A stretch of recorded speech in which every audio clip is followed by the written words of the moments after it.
देखिए कल और उससे पहले भी हम लोगों ने पुलिस ने डिस्ट्रिक्ट एडमिनिस्ट्रेशन ने सभी से यही अपील की थी कि ये शांति व्यवस्था को बनाए रखने में सहयोग करें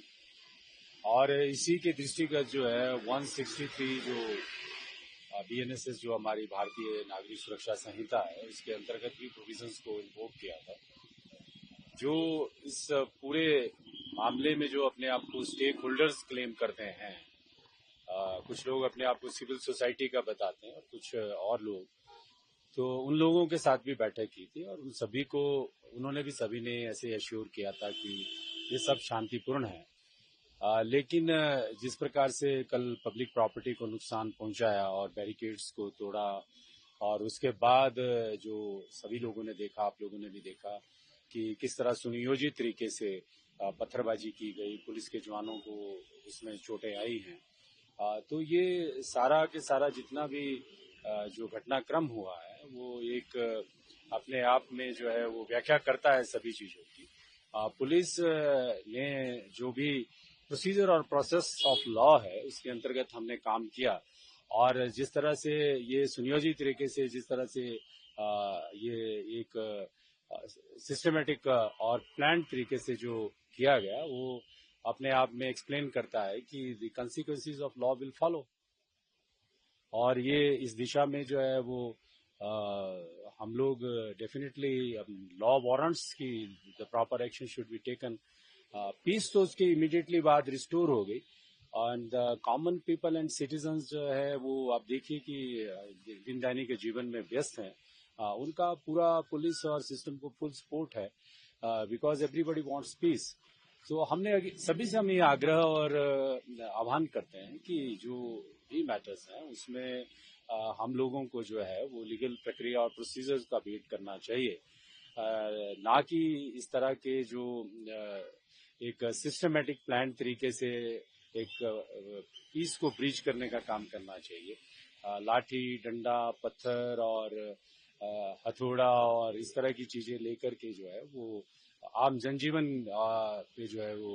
प्रभाव विपरीत पड़ता है। और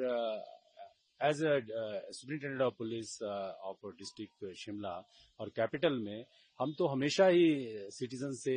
यही अपील करते हैं कि अल्टीमेटली जो फैब्रिक ऑफ सोसाइटी है वो तो पीस पे रेस्ट करता है और हमारे जितने भी सॉल्यूशंस होते हैं वो पीस के जरिए ही होते हैं और रूल ऑफ लॉ स्टेट में तो लॉ ही प्रिवेल करता है और लॉ का प्रोसीजर प्रिवेल करता है और procedure establish by law prevail करता है। सो आई एम होपफुल कि इसमें जो है वो the good sense will prevail और जो आगे आने वाला समय है उसमें वी विल रिट्रीट अगेन कि हम दोबारा से यही रिपीट करते हैं कि इसमें जो प्रोसीजर है और लॉ है उसी में हम सब लोगों की जो है वो कॉन्स्टिट्यूशनल स्टेट में संवैधानिक व्यवस्था में जो सबकी आस्था होनी चाहिए। और मुझे ऐसा लगता है कि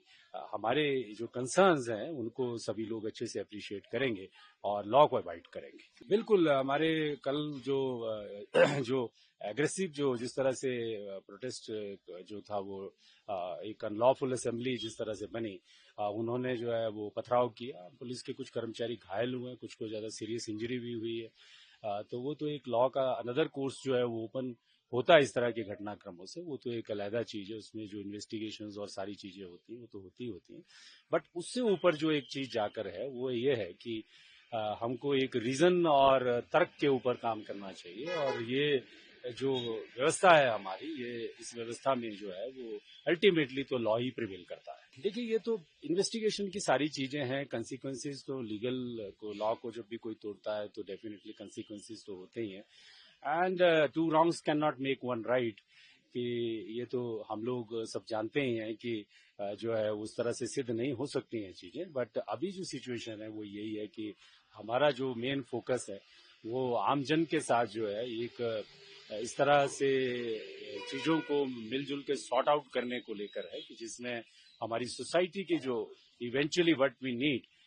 need a good harmonious relationship with everyone और वो हमेशा रहे हैं और कल भी आज भी देखिए सारी चीजें नॉर्मलाइज्ड हैं। ऐसे हम एक प्लानिंग करके और इस तरह से डिसरप्शन कॉज करके जो है वो कुछ भी नहीं कर रहे except breaching law. Thank you. अगर आप ये वीडियो YouTube पर देख रहे हैं तो हमारे चैनल को सब्सक्राइब करें और बेल आइकन को दबाना ना भूलें। अगर आप Facebook पर ये वीडियो देख रहे हैं तो हमारे पेज को लाइक करें।